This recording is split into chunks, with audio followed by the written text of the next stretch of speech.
जय Hind dear defence aspirants. तो आज बात करेंगे हम टेक्निकल एंट्री स्कीम जो आर्मी की है 10+2 के बाद, जिसमें आपको डायरेक्ट एसएसबी मिलता है। देखते हैं उनकी ट्रेनिंग कैसे कहाँ होती है। पहले ओटीए गया में जाते थे, अभी वहाँ नहीं जा रहे हैं, अभी आईएमए जा रहे हैं। और उसके अलावा ये 3 साल के लिए अलग एक दूसरे इंस्टीट्यूशंस में 3 विंग्स में डिवाइडेड जो है वहाँ जा रहे हैं। तो देखते हैं।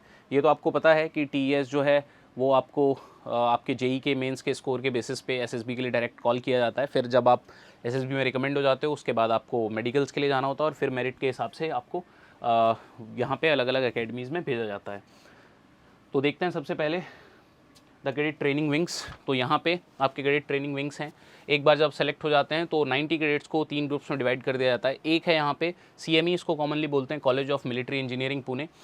यहाँ पे सिविल एंड मैकेनिकल इंजीनियरिंग से रिलेटेड अगर आपको सेलेक्ट किया गया तो बीटेक सिविल इंजीनियरिंग और बीटेक मैकेनिकल इंजीनियरिंग ये यहाँ पे आते हैं। और यहाँ के जो एफिलिएटेड कोर है, मतलब मोस्ट प्रॉब्ली आपको जिस कोर को ज्वाइन करना होगा वो है कोर ऑफ इंजीनियर्स। और इनकी जो ट्रेनिंग है यहाँ पे वो 3 साल की होती है। एक डाउट रहता है सर, टेक्निकल वाले इन्फेंट्री में जा सकते हैं कि नहीं जा सकते हैं? बिल्कुल जा सकते हैं। आप पैरा में भी जा सकते हैं, उसमें कोई प्रॉब्लम नहीं है। ठीक है। इसके अलावा आपको जो भी फैसिलिटीज़ होती हैं, लेबोरेटरीज़, वर्कशॉप्स, मिलिट्री ट्रेनिंग्स, ये सब आपको बहुत अच्छी फर्स्ट क्लास फौजी स्टैंडर्ड्स की मिलती हैं। सेकंड है हमारा military college of telecommunication engineering MCTE महो, ये इंदौर के पास है मध्य प्रदेश में।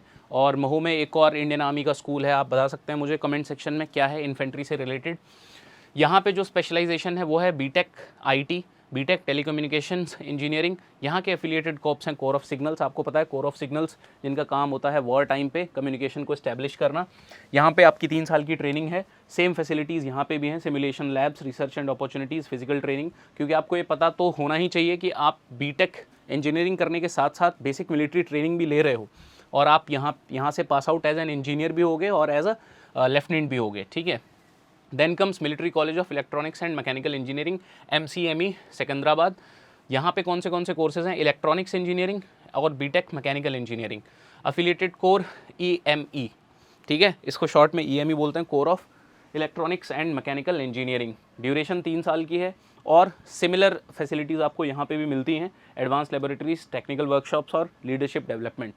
इसके अलावा एकेडमिक ट्रेनिंग में और क्या क्या होता है वो देख लेते हैं। Cadets attend regular BTech classes, मतलब आपको एकेडमिक तो पूरा पढ़ना ही है, कोर इंजीनियरिंग सब्जेक्ट्स अपने पढ़ने हैं, प्रोजेक्ट वर्क करना है, एग्जामिनेशन करने हैं। इसके अलावा ड्रिल, शूटिंग, फायरिंग, जो कुछ भी आपको एक बेसिक मिलिट्री ट्रेनिंग का करना होता है वो भी आपको करना होता है। इसके साथ साथ ही drills and march, leadership exercise, field training.